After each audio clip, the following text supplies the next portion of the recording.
Whenever a person is adjudicated as an insolvent by a competent court of law, he loses the right of disposal of his properties.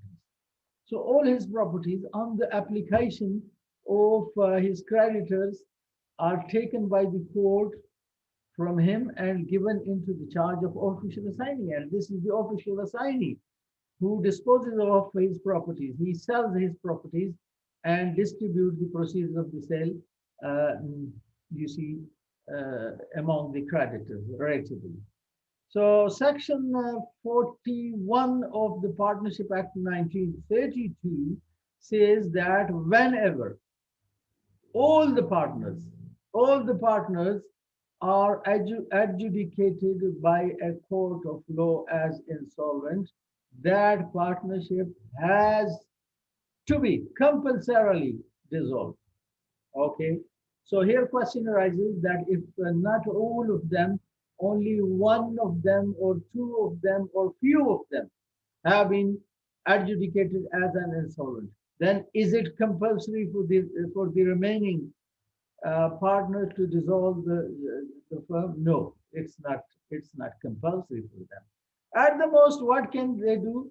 They may dissolve, or they may wind up the business. They may settle their accounts, and they may, you see, uh, pay to the insolvent or his to an insolvent partner his dues, and they can carry on the business and they can reconstitute their partnership business by making a new contract for that. Okay, so this compulsory dissolution mentioned in section 41 is in the case when 100% partners are adjudicated as insolvent. Okay. The next part, clause B of section 41, is saying that a firm has to be compulsorily dissolved by the happening of an event which makes the business of the firm unlawful. You see, uh, a partnership is a result of a contract. And if the object or consideration, you remember it, I have taught you in the law of contract, that if the object or consideration of a contract is unlawful, that contract is a void contract. Okay.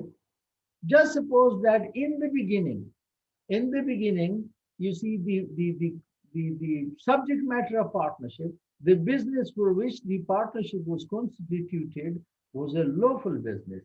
But later on, by the introduction of a new legislation by the state, you see, it was declared as unlawful.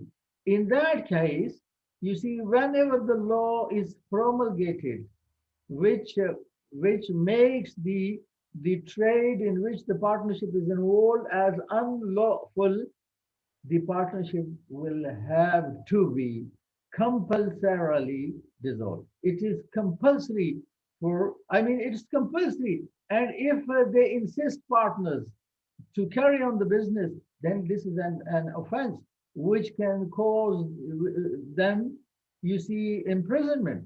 They can be sent, you see, behind the bar. Okay,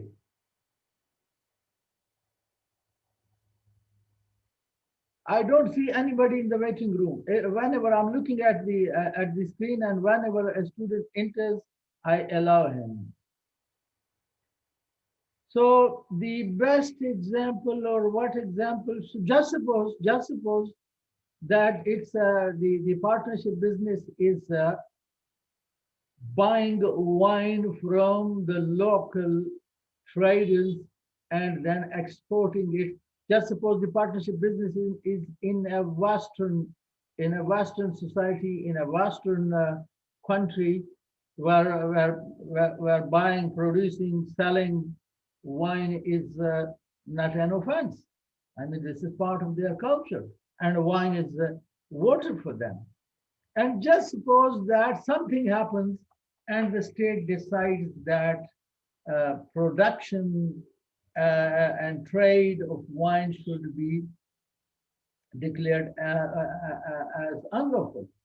So what happens that the state promulgates a law. So right from the time of promulgation of that law, you see the partnership business would become unlawful, and the partners, it would be compulsory for the partners to dissolve the fund.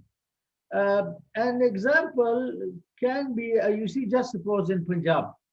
In Punjab, there is a partnership business. Few people, they are buying wheat from the local people, and then they are selling, you see, transporting the wheat to other provinces, just suppose to Balochistan and KP.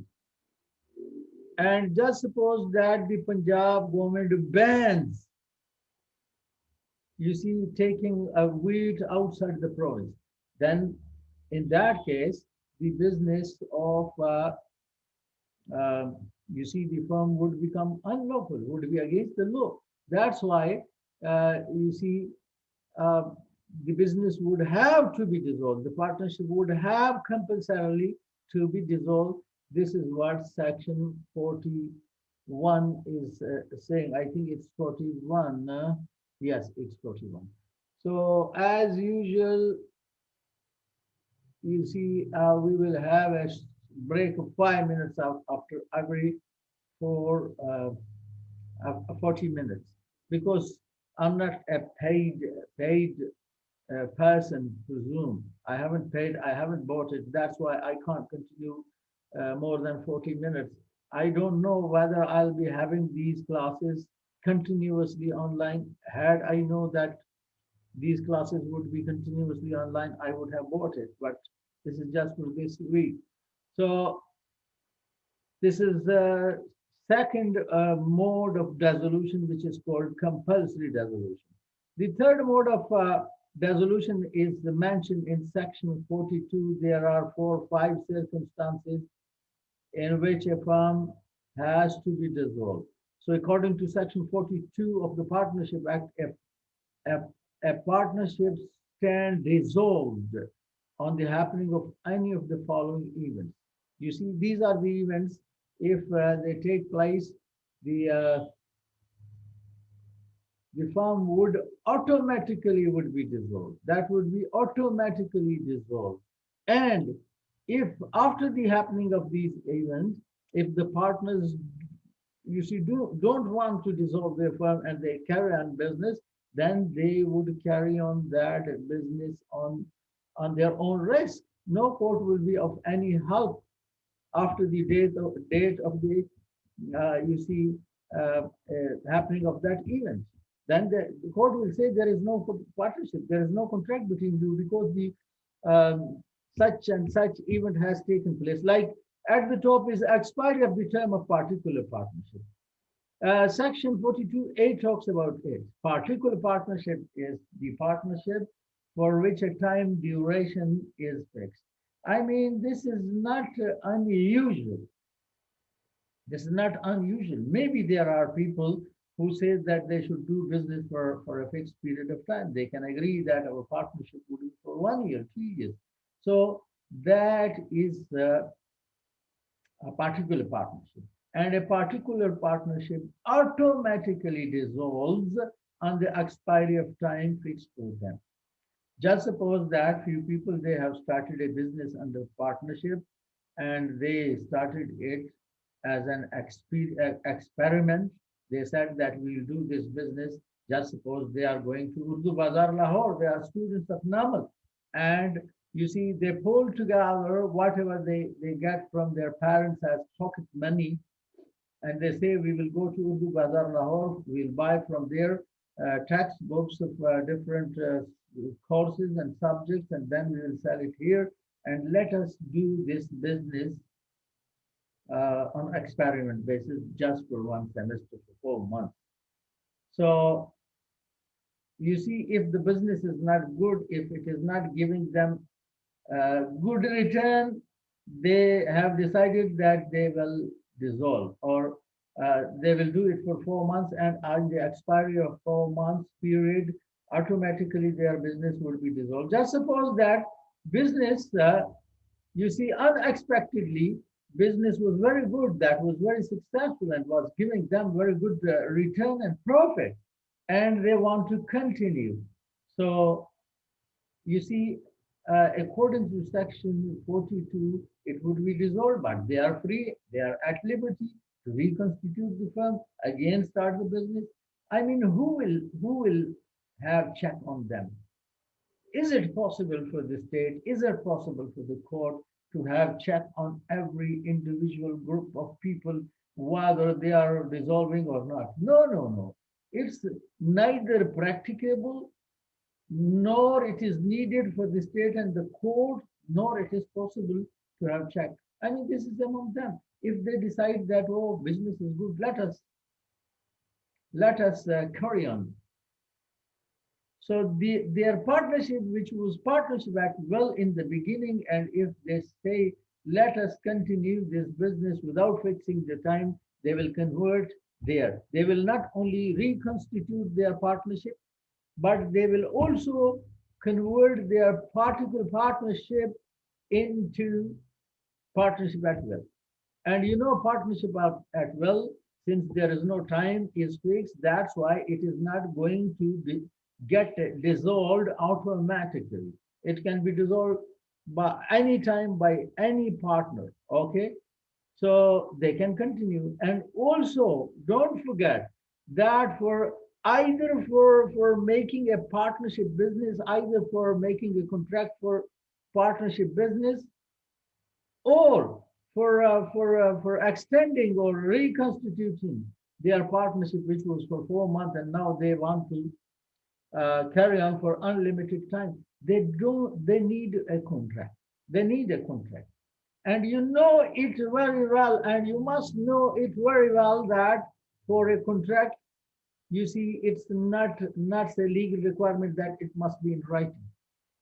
You see, if a contract is for movable properties, it's not a legal requirement. It's not compulsory for the partners to write it down or to get it registered. Even the registration, at the end of today's lesson, you will come to know that even in the case of partnership, even registration is not compulsory. What to say of making the contract in writing? So they can verbally decide that, look, business was very good in the during the semester. So we are not going to dissolve. We are not going to ending this business. So let us continue till we pass the degree or as long as we like. Okay, so this is possible. So the first event on the happening of which you see a partnership would stand dissolved is the expiry of the term of particular partnership. The second event on the happening of which a partnership would automatically dissolve according to section 42 is the completion of adventure or undertaking. Whenever a partnership business has been constituted for a particular undertaking, for a particular adventure, that would stand dissolved, that would automatically dissolve on the happening of, you see, on the completion of that venture. Just suppose that few people, they have agreed that in during the harvest of wheat in Punjab, that starts in the beginning of April. From April, you see, they decide that during the harvest, we will buy wheat from the farmers, and then we'll sell it in the market. So harvest continues for a couple of months in Pakistan. So on the expiry of the harvest time, their partnership would dissolve. Okay. Or if just suppose there is a huge construction project which an individual contractor cannot manage to take.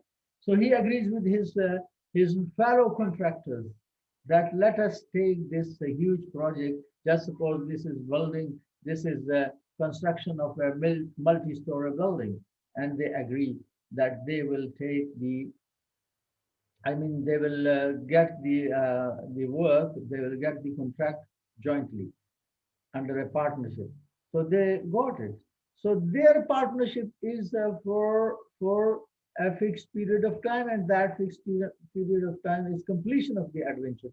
So whenever this building is completed, handed over, you see, then their partnership will come to an end. Here too, I will tell you that if they come to know that if after the completion of construction of that multi-story building, the contractors, the partners, they came to know that now they should continue as such because it's very fruitful, it's very beneficial to work together.